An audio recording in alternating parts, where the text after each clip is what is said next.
You have probably been told, as me, that money and consciousness are separate, that there's an aspect that includes money and material things, and there's another aspect of consciousness and energy and spirituality, but these two don't intertwine. This is an aspect that is going to challenge and stretch your beliefs, and it's going to shift your mindset. And it is money as a vehicle of self-development, of a spiritual evolution, and a way to elevate your consciousness.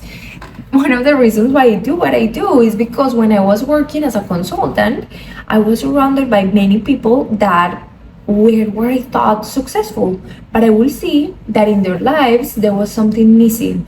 There was an empty space, like they were disconnected to their hearts. And I realized I didn't want my life to be like that.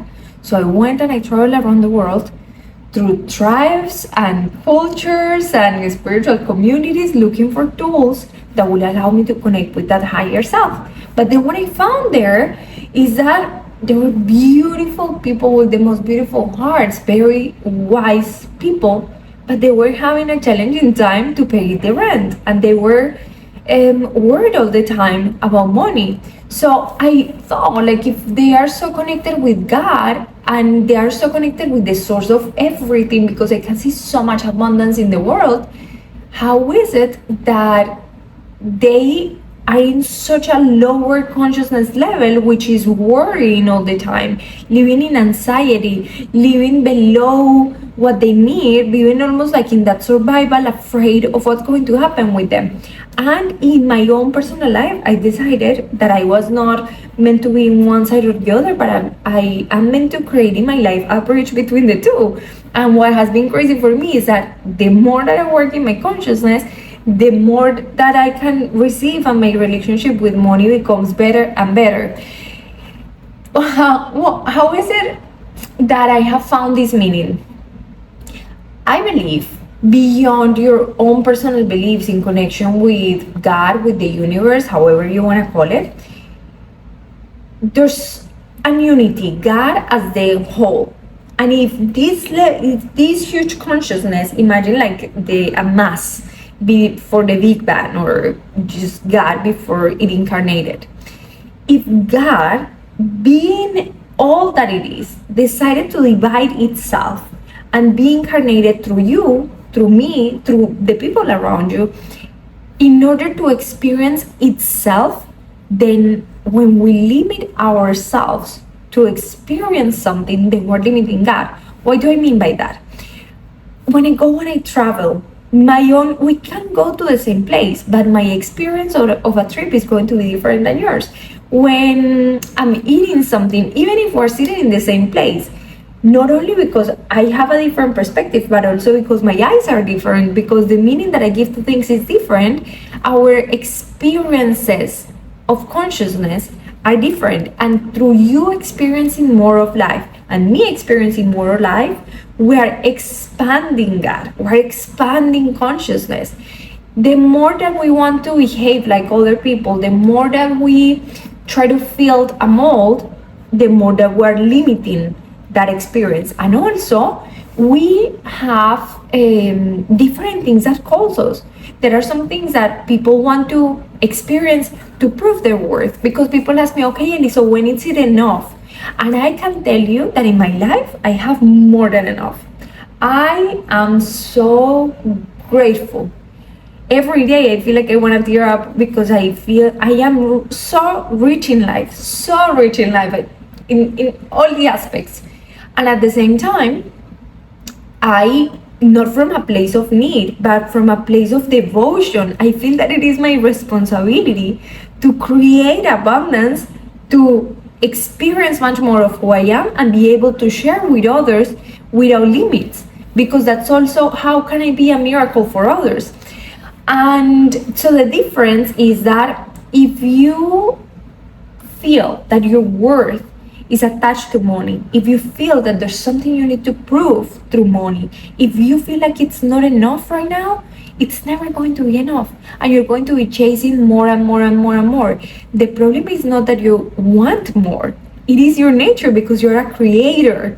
When you feel like, I desire this and I want this. That is your nature. And many people feel bad for wanting more. The problem is when you don't appreciate and you don't realize everything that you have already. In the state of having it all, in the state of not needing anything, we get to have it all. Not needing anything, right? Because we already, I'm going to show you in the Maslow's pyramid and in the chakras how this energy works. But when we already know that our value is our birthright, that we are limitlessly powerful, then we know that we can receive and give without a limit. For me, it is not people that pay me, it is God that pays me for doing my work. Imagine that you are being hired to come to earth as if you were in a company. So there's people that work in manufacture, which is great and it's needed in a process. But it is when you try to do what everybody else is doing. It's when you're living a life that doesn't belong to you. It's when you're shooting your message. It's when you don't want to share because you're afraid what others will say. It's when you're afraid to own your authenticity. You're working in manufacture. The moment in which you choose to show your greatness, to be bright, to go for what you love, it's almost like you get an upgrade. You get higher in a higher title, let's call it like that, and you receive your office, the people come to you, and the abundance will flow through you as well. So that is the difference. Now, for every person is different, because many people ask me, well, Ali, and I have observed myself too, I see monks that decide to renunciate to everything, and that is amazing for them because their experience of reality, the life that they want to have, is to experience consciousness through that emptiness, through closing their eyes and being meditating in the Himalayas, and that is great for them. I personally decided that that's not the life that I want to experience.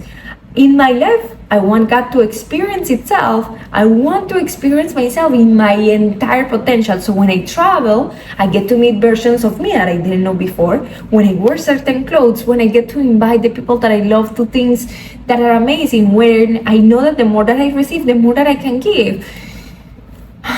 These weeks, I've been feeling a lot. As in the moment that I'm recording this, some days have passed after the earthquake in Venezuela, and I have shared already mercado, like groceries and things that are being sent to them, and I'm so grateful that I have the opportunity and the capacity to do this thing.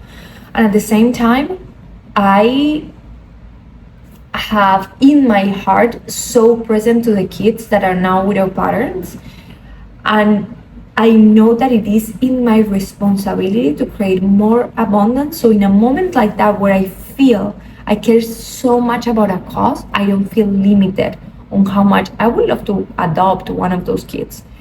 And I know that in my nature, the abundance is to allow me to do that what my heart calls for. So it is for others, but at the same time it's for me, because for the things that I enjoy, for the things that make me more of myself. So that is the difference between needing and allowing, and this energy of gratitude. That is the basics of all. So, and another thing that you're going to learn here is that when you understand that this is your birthright, when you understand that money is a currency, it comes from current, it talks about flow, giving and receiving. We talk about exchange, we are exchanging value. And the more that you become yourself in your uniqueness, you know that the rare things have a higher value, the more value that you're going to give to others, and the more value that you're going to receive from the world. This creates a state of non-attachment to money as well.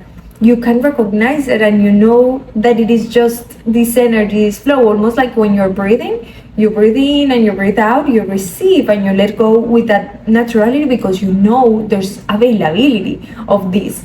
And the deeper that you can breathe, the longer you're going to exhale. The more that you can receive, the more that you're going to share as well. I want this first part to be your permission slip to know that there's nothing humble on staying poor. There's nothing humble of playing in life below your potential. Many people talk about this thing, well, if it's spiritual, you shouldn't charge for it. If you're doing the work that you're doing from the heart, why would you charge for it? What do you mean? When somebody gives me so much value, the more I want to give to them, the more I want to recognize. It's an act of appreciation. I don't know in which moment we thought that there was a bad energy or a wrong energy around money. See it as an act of devotion. Just as I'm sharing with you, I also have my mentors, and there's no better feeling in the world than appreciating their work by supporting what they do with the ways in which I pay them. And I love paying someone that gives value to me. I pay with, it's a gift for me to also give something to somebody else. And the same happens when somebody gives me something. I just received the coolest gift, like a technology to meditate deeper, and I feel that in many ways abundance is represented like this. So imagine if when I started doing this, that people were telling me, well, if you this is spiritual, you shouldn't charge for it. I left a career of consulting where I will be doing X amount of money to come and do something that I know it's so much more impactful. Of course I deserve it all. Of course I deserve it all. And again, it is God that pays you. It doesn't matter the job that you're doing. It doesn't matter if you're an entrepreneur, if you have your own business, if you're working for a company. It is the uniqueness of the value that you provide, where you know you deserve, where you know it's your birthright. And I want you to see this in the money that you receive and also in the investments that you do for yourself. So let's talk about the Maslow's pyramid of needs, because at the very basics of this pyramid, we see that there are the physiological needs, so shelter, that your body is safe. Just like when we were speaking about the physical body and how we needed to be aligned in order for the energy to move through us, we also require that safety in life to know that we have shelter, that we have food, that we have water, that our physiological needs are covered, in order for us to find safety in our social connections, in that bonding. You cannot take care of somebody else if you are not feeling safe first. Even if you're the type of person that you say, well, I don't have time to take care of me because I have to provide for this and this and this and this person, you're doing them a disservice. The best thing that you can do for everybody is to prioritize yourself. Here's how I see it. I love my parents so much that I work on myself to give them the best daughter they can have. I love my family, my future family, if I get to have kids, so much that I get to prioritize myself in order to give them the best possible mom. And this is what we're seeing in the pyramid of Maslow's, that we have the highest levels of consciousness evolution through self-transcendence, through self-esteem and self-actualization, which is the moment in which you can be in service of somebody else. And I am going to tell you something that is so tricky here, because if you haven't taken care of yourself, you're going to go to service, you're going to share with others with an agenda and needing something from them, with an attachment. It is the worst place where you can be, where you're feeling afraid, when you're feeling anxiety for money.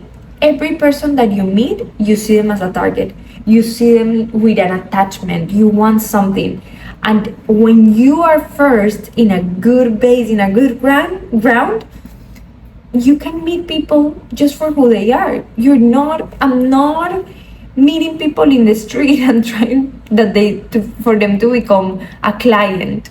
I'm seeing humans and I'm being mesmerized, because I know that the way that I sell is not by convincing someone who's not hungry to eat from my plate.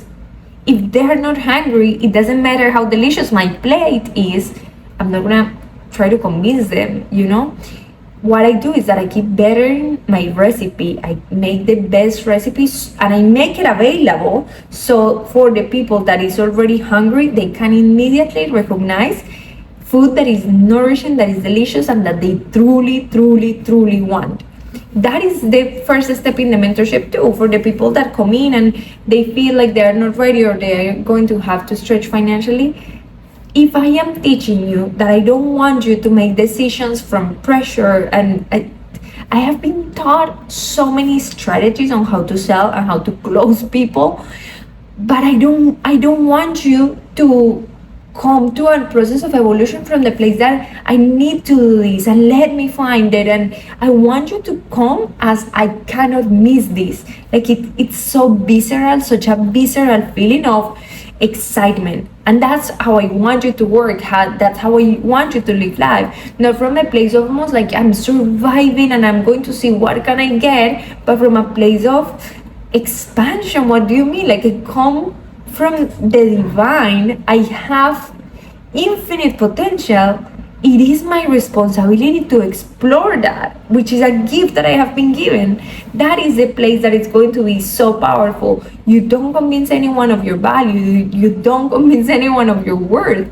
You don't have to prove it. You're just being and embodying this. So when your needs, your basic needs are covered, then the connection, the self-actualization, the self-esteem, and the self-love and belonging is going to be much more truth and much more real. And the same we have in the chakras. In the chakra system, I always think of the chakras as like you have a team, like a company with teams inside of yourself. So in the root chakra, we have the ground, we have your roots, and normally that represents your financial stability. When we are in meditation, there is a practice that we do where we lock that root chakra, and from there we pull the energy up from our spine, through our spine, going through the crown and connecting deeper. This is a meditation that helps you free a lot of DMT and helps you connect with mystical experiences. It's very fun and beautiful. But if you don't have a ground, if you are not feeling a teeth,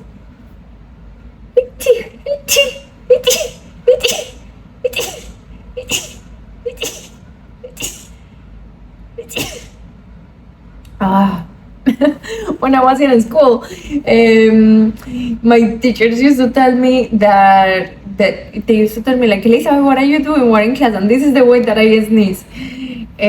Sorry guys. Thank you. When you have deeper roots, the more that you can propel your energy also up, and the more your system is going to have that stability. If you have a lot of connection, if you feel that there's so much information, listen to this. When you enter flow state, when you enter theta and delta and gamma, you're going to download so much inspiration, so much information that then, that is the 95%, but then the other 5% is the space between inspiration and action. And when you are safe, you can take that action, which is inspired action, and move forward. And that action is also going to open the channels for more abundance to come into your life. I don't want to say strategic, but it's almost like a structural bridge between your inspiration and the great ideas that you have and the certainty to play in the game of life, right? It's almost like you have an amazing hardware, an amazing software, but then you get the ways to plug it into something else.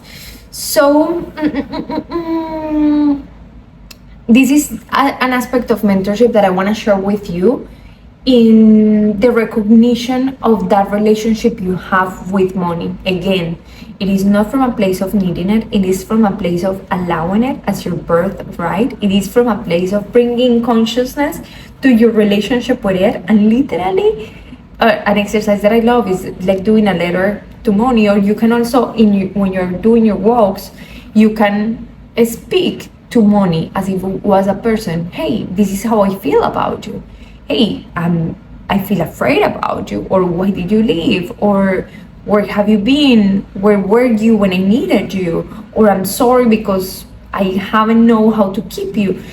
Relate to it and do this conversation and bring those insights to artificial intelligence, bring it to the AI, and explore that relationship, the subconscious patterns that you can see, and invite money into your life and bring that appreciation, because what you are about to experience is a level of abundance that it's going to go beyond your mind. Also, when money isn't a topic anymore, there's another level of freedom that is achieved, because that what you want to experience can come closer to you. Everything in life has a frequency. All the things that you want, all the experiences that you want, all the people that will come into your life. And in order for us to connect with that thing, with that experience, with that person, with that opportunity, we need to vibrate at the same level. There's something that a friend always tells me that I told her and she never forgot. And is that for me, the easiest thing to manifest, which I have my own relationship with this whole idea of manifesting, but I told her, you manifest what you normalize, because what you normalize means it's in the same frequency that you are. Everything that you want, you're putting it in a pedestal and it's outside of you. So there where you can rest and that you can receive, it's the easiest thing to come to you. In my life, for example, it is traveling. I get to travel the world. Every time that I travel, I go back home with more money. I go back home with more opportunities. For me, traveling means making money always. And I have traveled the world with opportunities. I mean, in so many ways, in getting upgrades, getting flights around the world, getting places to stay, getting paid for go and doing the work that I love around the world. And it is something that I enjoy so much. And when it comes to me, when a new opportunity to travel comes to me, we'll see where there are opportunities coming for the next month. But when it comes to me, it's not like I'm surprised. I'm grateful. I get excited, I go to bed like jiggly and like I get goosebumps because I love it. But I'm not surprised because I'm already expecting it. I know it's in my field. It's like normality for me. And that with everything. So see from the things that you want, what are the things that you feel like, I wish I could do that. I wish that the more that you create in your social media, the easier it's going to become for you, the more opportunities are going to come for you. And we're going to talk about your personal brand as well, because it has been one of those channels that have opened so many opportunities for me. It is how every single channel you create to transmit and give value also becomes a channel for you to receive that same value. So remember, money isn't a goal. Money isn't the goal. There's nothing more empty than a person that is making money the goal of their life. That doesn't make sense. But money is a vehicle that will allow you to become more of who you are, and will expand that. So may this be your permission slip to know that if you're here, you are in a place of greatness, you're being called forward, and again, not from a place of need and being hard on yourself and I should have more and I should do more. Not at all. You deserve it all, and I want you to walk with the certainty that there's not a lot, there's not expensive, there's not cheap. Everything depends on your perception, on the consciousness level that you are. I have met people that, believe me, in my country, for many people, they don't make $100 in a month,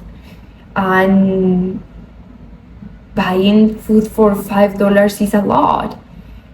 And I have also met people that doing, I don't know, taking a private plane and going for lunch and expending 50 grand in a lunch. It's just another day. So look at your own gap and your own measure of money. What's expensive for you? In which point do things start to get expensive, and in which point do things start to get cheap? And that's going to tell you about the value that you know that you provide. And also remember that price isn't the same as value. Value is you can measure value in how you're becoming more of who you are through this thing. Many times price is for you to pretend to be someone that you're not. And I hope that you can really see that difference. I love having you here. And I know this is going to be a journey that is again going to create that same bridge for you. Being the deepest, most connected you have been from a place of awareness and consciousness, and also enjoying this life as you have never done it before. One of my favorite teachers, Ram Dass, he used to say, first you're living life in an automatic way. You don't know who you are. You're just in automatic all the time. You're just a human. Then you have an experience that lets you know that you are divine. And then the third level is, how can you be a human that knows its divinity? And this is the most powerful one. When I was in the second, when I had my spiritual awakening, I was like, I'm going to go and live in the jungles and live in a tree, and I don't need this and I don't want that, and I will look bad. Certain things, like, these are the things from the Matrix. And the most powerful thing is now I enjoy the Matrix so much. It's the most fun amusement park. I'm not attached to it. It doesn't say anything about me, and I just play with it because I can. So I invite you to do the same, and I know you can. I'm so proud of you for being here.